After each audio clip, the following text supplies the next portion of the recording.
시청자 여러분 안녕하십니까? BOA 모닝뉴스입니다. 미국 정부는 한국 정부의 호르무즈 해협 파병 결정에 환영의 뜻을 밝혔습니다. 국무부는 이번 결정이 미한 동맹의 힘을 보여준다고 평가했고, 국방부는 미국이 주도하는 국제 해양 안보 구상 지원에 큰 도움이 된다고 밝혔습니다. 첫 소식 박형주 기자가 보도합니다. 미국 국무부는 21일 한국 정부의 호르무즈 해협 독자 파병 결정에 대한 BOA의 논평 요청에 미국은 한국이 청해부대의 해적 퇴치 임무를 호르무즈 해협으로 확대하기로 결정한 데 대해 환영하며 감사한다고 말했습니다. 또 한국 정부의 이번 결정은 미한 동맹의 힘과 국제사회 안보 우려 사안에 대해 협력하겠다는 우리의 약속을 보여준다고 강조했습니다. 미 국방부도 한국 정부의 결정에 환영의 뜻을 밝혔습니다. 데이비드 이스트번 국방부 대변인은 이날 동맹인 한국의 파병 결정은 국제 해양 안보 구상을 지원하면서 중동의 항행의 자유에 기여한다는 점에서 환영한다고 강조했습니다. 한국 부대와 미국이 주도하는 국제 해양 안보 구상과의 협력 여부에 대한 질문에는 이 문제는 국제적 해결이 필요한 국제적 사안이라는 기존 원칙을 거듭 확인했습니다. 앞서 한국 국방부는 아덴만 일대에서 활동 중인 청해부대의 작전 범위를 일시적으로 중동 호르무즈 일대로 확대하기로 했다고 발표했습니다. 우리 선박이 연 900회에 통항하고 있어 유사시 우리 군의 신속한 대응이 요구되고 있습니다. 다만 청해부대는 독자적으로 작전을 수행하며 호르무즈 호위연합체에 연락장교를 파견해 필요한 경우 협력할 방침이라고 한국 국방부는 설명했습니다. 미국은 지난해부터 여러 채널을 통해 한국 측에 호르무즈 해협 파병을 요청했습니다. 일각에서는 한국 정부의 이번 결정이 미국과의 방위비 분담금 협상과 남북관계 등을 고려한 것으로 해석했지만 한국 정부는 다른 현안과는 별개로 결정됐다고 강조했습니다. 한편 일본 정부는 앞서 지난 11일 독자 파병 형식으로 약 260명 규모의 해상 자위대와 호위함 한 척, 초계기를 호르무즈 해협 주변 지역에 파견했습니다. BOA 뉴스 박형주입니다. 미국 하원 군사위원회가 오는 28일 한반도 안보 현황을 주제로 공개 청문회를 개최합니다. 올해 들어 미국 의회가 한반도 외교 안보 현안과 관련해 청문회를 여는 것은 이번이 처음이며, 이날 청문회는 국방부의 존 루드 정책 담당 차관과 데이비드 엘빈 전략계획정책국장이 출석합니다. 청문회에서는 교착 상태가 장기화되고 있는 미북 비핵화 협상과 북한의 핵 미사일 프로그램, 현재 진행 중인 미한 방위비 분담금 협상 현황에 관해 의원들의 질문이 집중될 전망입니다. 미국 상하원 군사위는 각각 해마다 1월에서 2월 사이 정보수장들이 출석한 가운데 북한 등 전 세계 위협 평가를 주제로 청문회를 개최해왔지만, 올해는 정보당국이 청문회를 비공개 혹은 서면 답변으로 대체하는 방안을 요청해 일정에 차질을 빚은 것으로 알려졌습니다. 북한이 최근 관광산업에 공을 들이는 모습을 보이면서 북한의 유일한 항공사인 고려항공은 어떤 서비스를 제공하는지 관심이 모아집니다. 그런데 북한 특유의 폐쇄성과 대북 제재로 인해 국제 수준과 큰 차이를 보이고 있는 것으로 나타났습니다. 함지하 기자가 전해드립니다.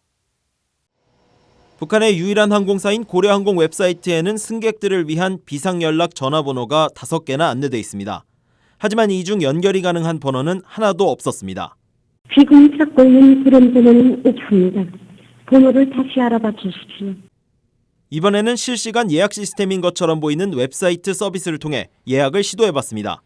모든 날짜마다 가능한 항공편이 없다고 나와 사실상 무용지물로 확인됐습니다. 고려항공의 전반적인 서비스와 운영 방식 등이 국제 수준에 한참 못 미치고 있음을 단적으로 보여주는 사례입니다. 비교적 성장 추세인 다른 나라 항공사들과 달리 고려항공은 규모와 운영 실적 등에서도 오히려 후퇴하고 있습니다. 현재 고려항공이 보유한 항공기는 10여 대. 지난 2016년 원산에서 열린 국제 친선 항공축전 에어쇼에서는 고려항공 항공기 상당수가 모습을 드러냈습니다. 고도 500m에서 활자형 항로 비행, S자형 선해 기동, 급상승 관람자들에게 기쁨을 안겨주었습니다. 그러나 이날 공개된 항공기 대부분은 안전 문제로 국제 항로 운항이 불가능합니다. 특히 고려항공의 최대 취항지인 중국 정부 당국은 고려항공의 AN148과 TU204 기종 각각 2대씩 모두 4대만 운항을 허용했습니다. 또 공식 취항지는 중국 베이징과 선양, 러시아 블라디보스토크 등 3곳으로 안내돼 있지만 겨울철 실제 취항지는 베이징 한 곳에 불과했습니다. 미국 정부는 현재 고래항공의 모든 항공기를 독자 제재 대상으로 지정해 놓은 상태입니다. VOA 뉴스 함지아입니다. 조지 W. 부시 전 미국 대통령이 퇴임 이후 설립한 부시 센터가 올해도 북한 자유장학생을 모집합니다. 미국 내 탈북민들에게 다양한 교육 기회를 제공하기 위한 이 장학 프로그램은 올해로 4번째를 맞았습니다. 김영교 기자가 취재했습니다. 2018년과 2019년 두 차례 북한 자유 장학생으로 선정됐던 데비 김 씨는 올해도 다시 장학생에 지원할 예정입니다. 시카고에서 대학교를 다니는 데비 김 씨는 파트타임 일을 하면서 생물학을 전공하고 있으며 목표는 의과대학원 진학입니다. 데비 김 씨는 북한 자유 장학생 선발로 학비와 기숙사비 일부를 지원받아 큰 도움이 됐다고 말했습니다.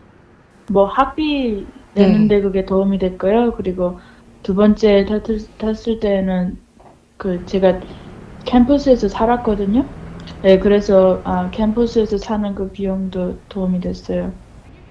조지 W. 부시 전 미국 대통령이 퇴임 후 설립한 부시 센터 산하 정책 연구소는 2017년 이후 매년 북한 자유 장학금 프로그램을 주관하고 있습니다. 미국 내 탈북민들이 고등교육의 기회를 얻고 전문 인력으로 성장하도록 지원하기 위해 시작된 프로그램입니다. 대상자는 북한에서 태어나 합법적 이민 절차를 거쳐 미국에 정착한 사람들과 그들의 직계 가족들로 미국 시민권자나 영주권자, 난민 지위 보유자가 해당됩니다. 이미 선정된 경험이 있어도 장학금 지원으로 큰 성과를 거뒀거나 꾸준한 후원이 필요하다고 판단되면 다시 선정될 수 있습니다. 부시 전 대통령은 재임 시절인 2004년 북한 인권법에 서명했고 퇴임 후에도 북한 인권 문제에 꾸준히 관심을 가지면서 미국 정착 탈북민들을 위한 장학금 일을 하게 됐다고 센터 측은 말했습니다. And that law did a couple of things, but one of the things that it did is it created a pathway for North Koreans to come and resettle here in the United States as refugees. So that was kind of when he first began engaging on this issue. 로이드 국장은 미국 내 한인 사회의 지원을 중심으로 여러 단체와 협력해 현재 35만 달러가 넘는 장학기금이 조성됐다면서 매년 3만 달러 가까운 장학금으로 한 사람당 1,000달러에서 최고 15,000달러까지 지원하며 지난 3년여 동안 전문대 등 대학생과 대학원생 등 탈북 난민 30여 명에게 장학금을 전달했다고 밝혔습니다. 또 오는 4월 1일 신청 마감인 선발평가에서 가장 중요한 점은 장학생 본인이 속한 사회와 나라에 기여할 수 있는 잠재성이라고 강조했습니다. VOA 뉴스 김현교입니다. 북한이 미국의 심각한 위협이라고 느끼는 미국인이 지난 2009년 이후 최저 수준을 보인 것으로 조사됐습니다.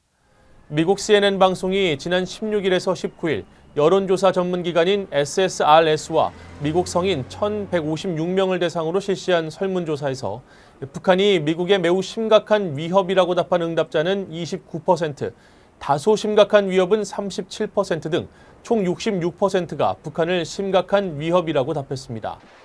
이런 수치는 지난해 70%보다는 4%포인트, 북한의 핵과 미사일 도발, 도널드 트럼프 대통령의 화염과 분노 언급으로 위기가 치솟던 2017년 10월 86%보다는 20%포인트나 내려간 것입니다. 이번 조사에서 미국에 대한 4대 위협국으로 꼽히는 나라들로는 이란과 러시아, 북한, 중국 순으로 나타났습니다. 한국 정부가 2032년 하계올림픽 남북한 공동 유치계획안을 21일 국무회의에서 의결한 가운데 한국 내 전문가들은 평화에 기여할 수 있다는 평가와 함께 스포츠 외교의 한계를 지적했습니다.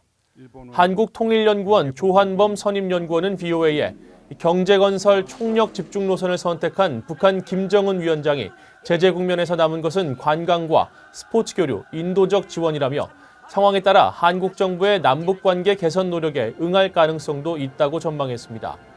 반면 한동대 국제지역학과 박원권 교수는 북한 체제의 특성상 올림픽을 하게 되면 일종의 개방을 해야 하지만 북한이 그럴 정도의 준비와 의지가 있는지는 별개의 문제라며 남북 정상이 관련 합의를 했던 재작년 9월과 지금은 상황이 달라졌다고 평가했습니다.